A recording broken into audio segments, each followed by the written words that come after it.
अरे आपने लोहे पर हाथ रखा तो उस लोहे को पिघाल दिया। आप अगर पारसनाथ पहाड़ के पत्थर पे हाथ रखेंगे वो पत्थर भूसा बन जाएगा। उस ठेकेदार के गर्दन में हाथ रखेंगे तो सोचिए क्या होगा। इसलिए जो भी मजदूर हैं आप कहे डरते हैं, जो यहां विश्वास करते हैं ना वो चित्रा में नहीं तो पहाड़ का पत्थर काट के 2 पैसा कमा लेंगे। गुलामी नहीं करनी है, जी हुजूरी नहीं करनी है, और अपने घर की नारियों के प्रति गाली बिल्कुल नहीं सुननी है। जो होगा उस सरवा बहुत बड़ा 30 मार्का का नहीं है, छाती में चढ़ के कलेजे को बाहर कर दीजिएगा जो यदि हमारी नारियों को संबोधन करके गाली देगा। आप डरे हैं इसीलिए आपको डरा के रखा गया है। आप डरे हैं। सुनील देवाल वाला डायलॉग याद है ना, जब डेनी बोलता है कि काशीनाथ तुम्हें बहुत खुशी होगी यह जानकर कि आज के बाद तुम हमारे गिरोह में काम करोगे, हमारे साथ काम करोगे तो नाम होगा तुम्हारा, इज्जत मिलेगी, लोग डरेंगे तुमसे। तब सनी देओल एक लाइन बोलता है कि डराकर लोगों को वो जीता है जिसकी हड्डियों में पानी भरा होता है। आप एक बार हिम्मत कीजिए ना, सब पेंट में 1 नंबर करेगा। क्योंकि आपने वही 4000 को सब कुछ माना है, जी नहीं, उससे बड़ा बड़ा स्कोप है यहां। यदि आप मेहनत करने वाले हैं तो आपके लिए उस ठेकेदार की जी हुजूरी मायने नहीं है। आप अपने अंदर के डर को समाप्त कीजिए। आप मजदूर हैं और हमने नहीं, भारत के महान क्रांतिवीर शहीद आजम अमर शहीद भगत सिंह ने भी कहा था कि जब किसान और मजदूर क्रांति का मतलब समझेंगे। क्योंकि उनको चिंता थी कि आजादी हम अंग्रेजों से ले लेंगे, अंग्रेज चले जाएंगे देश से, लेकिन 10% अमीर लोग कब्जा करेंगे। आज उसी का प्रमाण है सारठ के विधायक अमीर लोग। ये भगत सिंह ने आज से लगभग 90 साल पहले ही कहा था कि अंग्रेज तो चले जाएंगे, लेकिन क्या हुआ आजादी? खेतों में काम करने वाले किसानों तक, फैक्ट्रियों में काम करने वाले मजदूरों तक जाएगी कि नहीं जाएगी? आज हम देख पा रहे हैं, चाहे सारठ हो चाहे झारखंड हो, मुट्ठी भर कॉर्पोरेट, मुट्ठी भर परिवार, मुट्ठी भर अमीरों के हाथों में सारी आजादी, सारी सत्ता की चाबी नियंत्रण होकर रह गई है। आज उसी चाबी को छीन के लेना है, आज उसी चाबी को छीन कर लेना है। तो कहेंगे कि सारठ की धरती में एक संदेश लेकर पारसनाथ का बेटा टाइगर जयराम आया है। जुल्मियों से लेकर युद्ध, एक नया संग्राम आया है। आज इस युद्ध में आपकी साथ हो, यह आह्वान करने आए हैं। आज यह आह्वान करने आए हैं कि इस लड़ाई में आप सभी हमारा सहयोग करेंगे। ये लड़ाई आपके भविष्य की है, ये लड़ाई आने वाली पीढ़ी की है। नहीं तो आज देख सकते हैं, आज चित्रा में ही देखिए, यूपी का कब्जा, बिहार का कब्जा, बंगाल का कब्जा। इनको बोलिए ना पारसनाथ में कब्जा करें। जहां कोयला, जहां सुविधा, तहां बहरिया के राज हो। जहां सुविधा तहां बहरिया के राज हो। एक बात सीधा जान लीजिए कि हमार पानी हमार पसीना, हमार पानी हमार पसीना, तो बिजली काहे जले तो शेख हसीना?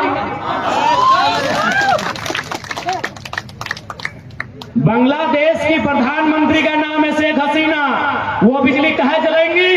अगर बिजली जलाना ही है तो हमारे रिजवान भाई की खाला का नाम है शेख फातिमा, वो जलाए, हमको कोई दिक्कत नहीं, जलाए, हमको कोई दिक्कत नहीं है। आज ये दुर्भाग्य है, आपको जानना होगा, आपको मानना होगा कि एक साधारण सा लड़का ऐसी चुनौतियों से टकरा रहा है जिससे हमारे मिनिस्टर नहीं टकरा पाते हैं। आज हमारे साधन को, आज हमारे संसाधनों को बाहर के राज्यों में बेच यही हमारे बड़े भाई मनोज जी बैठे हैं, KTPS कोडरमा में है, वहां 1000 मेगावाट बिजली का उत्पादन हो चुका है। 500 मेगावाट जाएगा दिल्ली को, 300 मेगावाट जाएगा पश्चिम बंगाल को और 200 मेगावाट जाएगा झारखंड को। आप बताइए पढ़े लिखे लोग, ये अन्याय है कि नहीं है?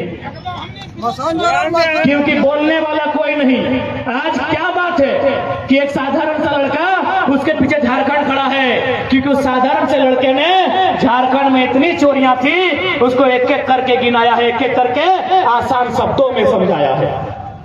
यही गोड्डा में माननीय अडानी जी का प्लांट है। पत्रकार बंधु बैठे हैं, आप इस बात को थोड़ा गंभीर से फरमाइएगा। गोड्डा में जो बिजली का प्लांट है, जिसमें शायद 1000 मेगावाट का बिजली बन चुका है, अब मैं आपको बता रहा हूं कि किस प्रकार झारखंड के लोगों का कत्ल किया जाता है। कत्ल बिजली बन रहा है, बिजली 100% बांग्लादेश को जाएगा। हमें बांग्लादेश से कोई शिकायत नहीं है, लेकिन हमारा सवाल है कि यदि बिजली बांग्लादेश को जाएगा तो जमीन हम क्यों देंगे? हमारा ये सवाल है। हमें बांग्लादेश से कोई शिकायत नहीं है। हमारा सवाल यह है कि यदि बिजली बांग्लादेश को जाएगा अभी 100%, तो जमीन गोड्डा में क्यों जाएगा? और एक मजेदार बात, मीडिया कर्मी, आप विशेषकर हमारे सम्मानित पत्रकार बंधुगण, आपको एक लॉजिक बता रहे हैं। क्योंकि झारखंड के लोगों को थोड़ा सा ये मोई से बाहर आना होगा। मोई मैंने ई की जगह में दी ले ले। जो गोड्डा में पावर प्लांट बना है, उसका कोयला कहां से आया है पता है? ऑस्ट्रेलिया से आया है। गोड्डा में जो पावर प्लांट बना है, उसका कोयला ऑस्ट्रेलिया से आया है। आप सभी के मोबाइल में गूगल मैप होगा, हम सामने खड़े हैं, हम 30 सेकेंड का टाइम दे रहे हैं। गूगल मैप कीजिए कि गोड्डा टू कैनबेरा, ऑस्ट्रेलिया को कोई जगह, क्योंकि ऑस्ट्रेलिया से कोयला आ रहा है, गोड्डा टू कैनबेरा या फिर ढाका टू कैनबेरा, दूरी का पता लगाइए, सामने ढाका पड़ेगा। यदि आपके पास दिमाग है, क्योंकि ये बीजेपी का क्षेत्र है और चूंकि मोदी जी के जब से प्रभाव हुआ है, उनका दिमाग खाली कर दिया है। यदि आपके पास लॉजिक सुनिए मेरा, यदि बिजली बांग्लादेश को ही जाना था और कोयला ऑस्ट्रेलिया से लेना था, तो ऑस्ट्रेलिया से बांग्लादेश की दूरी और गोड्डा की दूरी देखिए, सामने बांग्लादेश है। तो फिजूल में गोड्डा बीच में कहाँ आया? फिजूल में गोड्डा कहाँ आया? कोयला ऑस्ट्रेलिया का, बिजली बांग्लादेश को, तो गोड्डा बीच में फिजूल में कहाँ आया पता है? न कोई भी जमीन देने को तैयार नहीं था। उड़ीसा से जमीन मांगा गया, साफ मना किया कि हमको क्या मिलेगा। बंगाल को जमीन मांगा गया, दीदी तो अपने इन लोगों को गिदी करके रखी है। उनको समझ में आया कि एक ही को राज्य है जहां बोका धंधा लोग रहते हैं, जहां के लोगों को मार पीट के जमीन लेंगे, वो झारखंड। लॉजिकली मीडिया बंधु लॉजिकली छापिए उसको, लॉजिकली बता रहे। एक पढ़ा लिखा लड़का है, इसीलिए आज विधायक जी डर रहे हैं, बाकी डरने का दूसरा कारण नहीं है।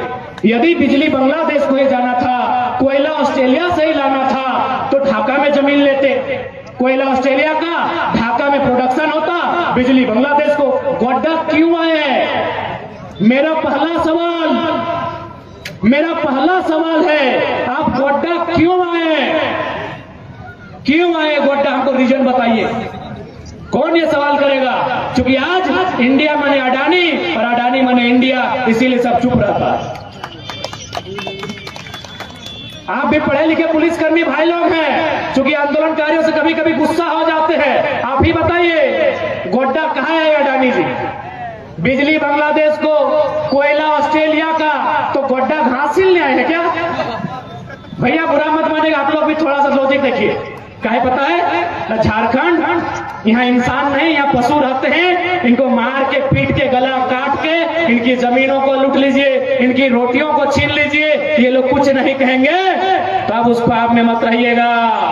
अब झारखंड का एक एक गांव, झारखंड की एक एक गली से एक भिखारी बिरसा मुंडा और निर्मल महतो तैयार करेगी।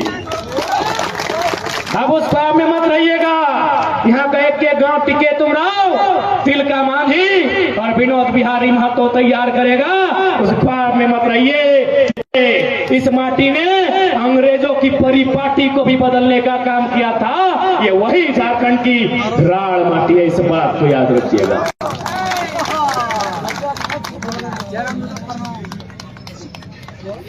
मुझे